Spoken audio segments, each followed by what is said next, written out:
Hello guys, Rami here. My customer is working for a railroad. He's a railroad worker, 3500 Chevy. He have a big incident where the wheel just broke off from the upper control arm. The axle, drive axle came out, and the lower bolt joint broke off. The speed sensor, the brake lines, so I'm gonna replacing all that today. Also the inner and outer tie rod I'll be replacing. I already ordered these parts for him. The upper control arm, brake line hose, inner tie rod, lower bolt joint,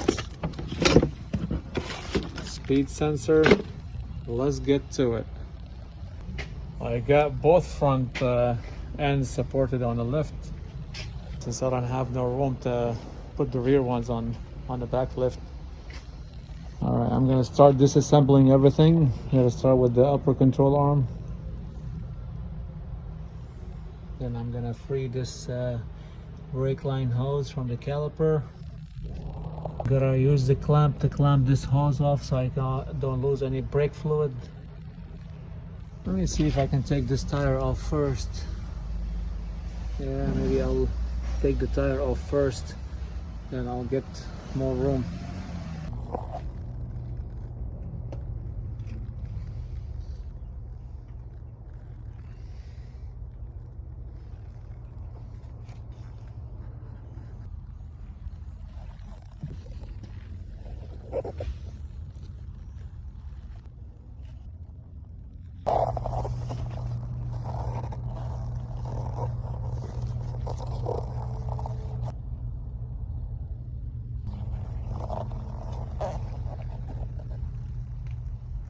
Okay, took the tire off and made some more room to work.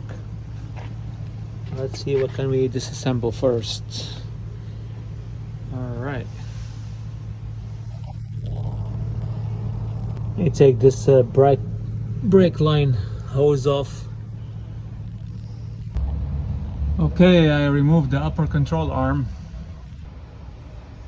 Now I'm going to remove the right front axle. I'm gonna remove all these bolts right here. They're 15 mil. Okay, 8 mil bolts, and what was remaining of the axle came out. I'm gonna put the new one in.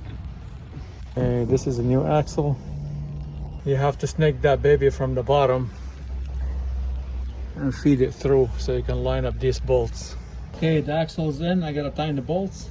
I want to place the upper control arm. Okay, the upper control arm is in. I gotta sneak these bolts in back to the same direction that they came out. Okay, the first bolt is in. Gotta do the second one now. Okay, now all I have to do is just take the rotor off. Disassemble the rotor so I can sneak this this axle out, and whatever is left from this upper control arm bolt joint. Take the lower bolt joint out too. Also, while doing that, I gotta sneak this speed sensor out.